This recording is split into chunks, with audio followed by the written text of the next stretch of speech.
Assalamualaikum warahmatullahi wabarakatuh. Pagi sekalian. Untuk materi manajemen pembicaraan kita akan mempelajari dulu tentang perilaku hidup bersih dan sehat di sekolah. Nah, jangan lupa siapkan buku catatan kalian dan pastikan kalian mencatat materi dengan baik. Oke, jangan lupa catat dengan baik karena ini sangat penting buat pola hidup bersih dan sehat kalian. Oke, kita lanjut ya. Apa itu PHBS? Perilaku hidup bersih dan sehat di sekolah. Kalian bisa menyimak pada slide berikut ini.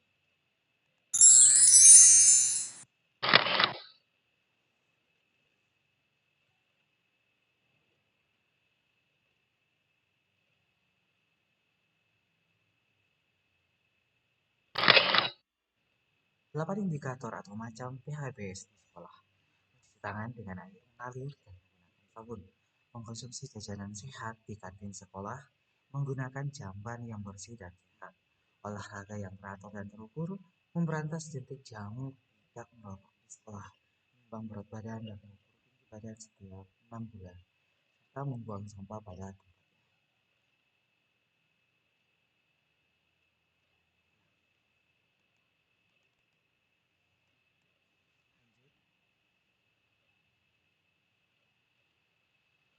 Cuci tangan pakai sabun. Mengapa kita harus cuci tangan? Nah, CTPS adalah salah satu tindakan sanitasi dengan membersihkan tangan dan jari jemari menggunakan air dan sabun untuk memutuskan mata rantai kuman. Nah, salah satu upaya pencegahan penyakit karena tangan menjadi agen kuman, kontak langsung atau tidak langsung. Tangan yang bersentuhan langsung dengan kotoran manusia dan binatang atau cairan tubuh lain terkontaminasi saat tidak dicuci dengan sabun, memindahkan bakteri, virus, dan parasit pada orang lain.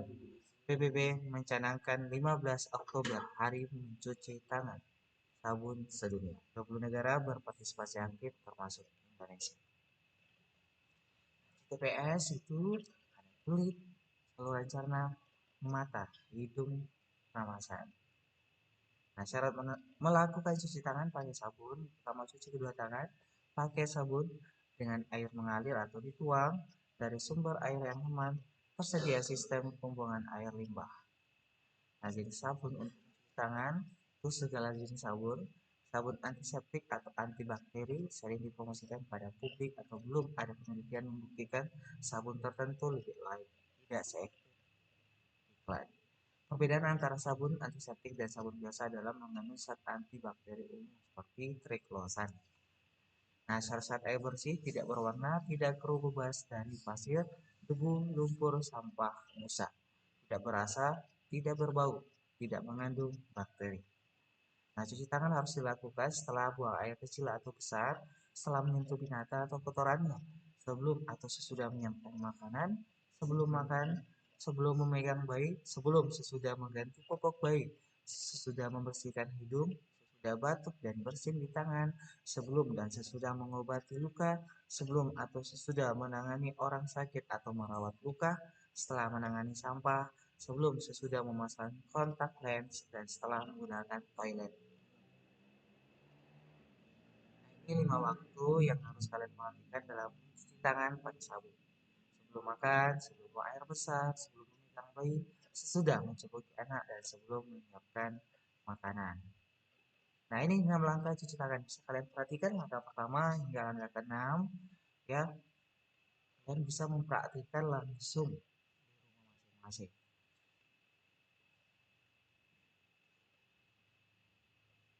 Nah, gimana sih jajanan di kantin sekolah yang sehat? Perhatikan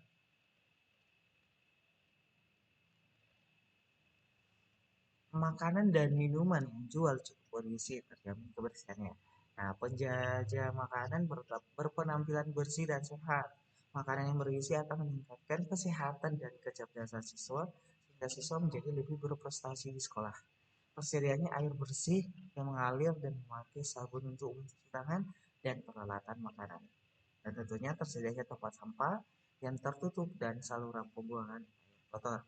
Adanya pengawasan terhadap kantin sekolah secara teratur oleh guru, siswa, dan komite sekolah. Nah, membuang sampah pada tempatnya. Kalian sudah punya tempat sampah?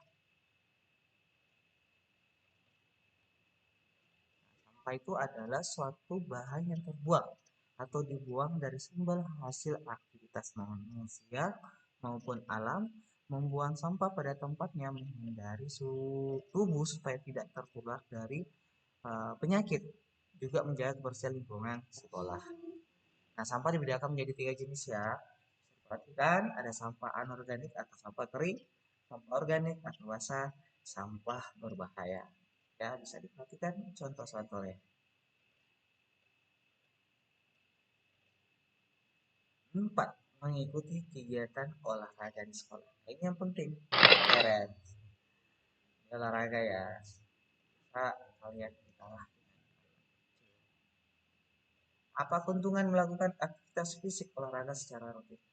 Sobat, terhindar dari penyakit jantung, stroke, osteoporosis, kanker, tekanan darah tinggi, manis, ya, berat badan terkendali, otot lebih lentur dan tulang lebih kuat, bentuk tubuh menjadi bagus, lebih percaya diri, lebih bertenaga dan bugar, daya tahan tubuh terhadap penyakit lebih baik. Nah, ayo lakukan aktivitas fisik minimal 30 menit setiap hari loh, ya, agar terhindar dari penyakit jantung, stroke, tekanan darah tinggi, diabetes, dan kanker. Nah, menimbang berat badan dan mengukur tinggi badan setiap 6 bulan. Ini penting. Ya, sudahkah kalian melakukannya? Tujuannya adalah untuk mengetahui pertumbuhan dan perkembangan badan serta status gizi, untuk mengetahui perkembangan kesehatannya.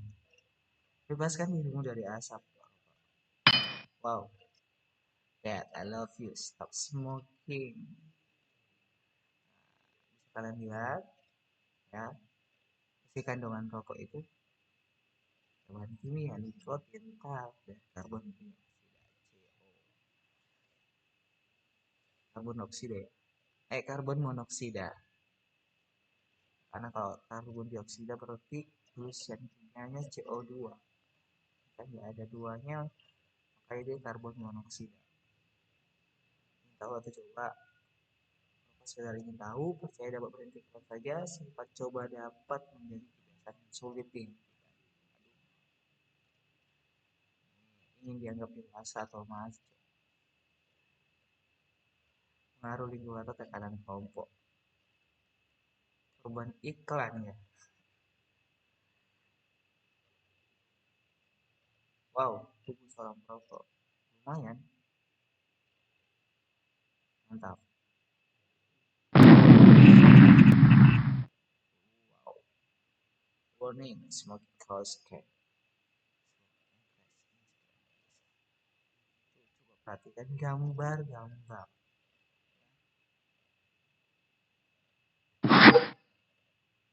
Ngeri ya, banget.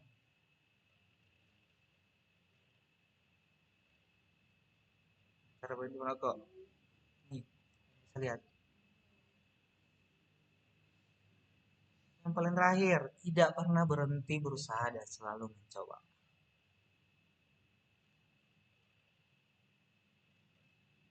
Berarti seketika menunda.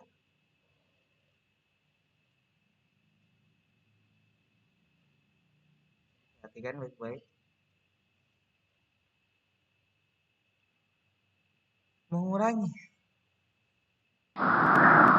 Wow, apa nih ya? Keren tanpa rokok. Nah, memberantas genetik nyamuk di sekolah secara rutin. Caranya, ini kegiatan memeriksa dan membersihkan tempat-tempat penampungan air bersih yang ada di sekolah agar terbebas dari jentik nyamuk. Nah, rumah sekolah bebas jentik adalah rumah sekolah yang setelah dilakukan pemeriksaan jentik berkala tidak terdapat jentik nyamuk. Nah, di masjid tempat perkembangbiakan jentik nyamuk itu biasa dibuat mandi, ember, drum, tangki, reservoir. Ya, biasa juga ada di vas bunga, ketiak daun ya, tahu ya ketiak daun, tempat minum burung, lubang pohon, pagar bambu, mangkok kaleng, ya. Nah, tempat penampung air alamnya itu juga seperti lubang pohon dan lubang batu. Nah, ini yang harus dilakukan ya. Ingat demam berdarah, ingat 3M plus. Perhatikan gambarnya, menguras, mengubur, menutup, plus dari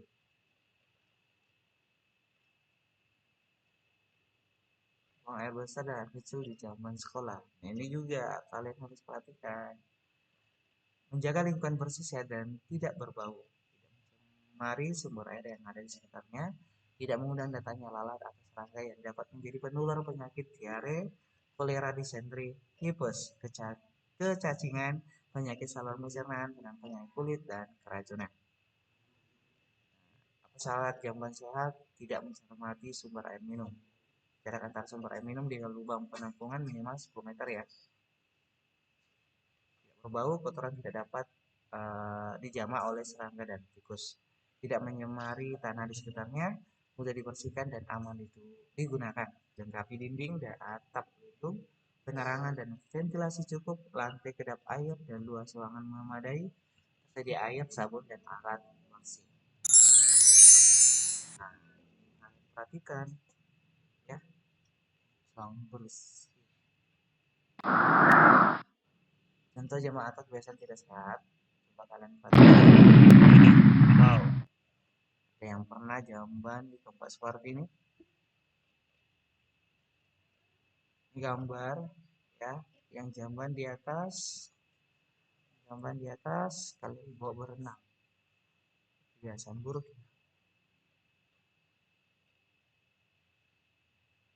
Ini bisa perhatikan cara memelihara jamban sehat.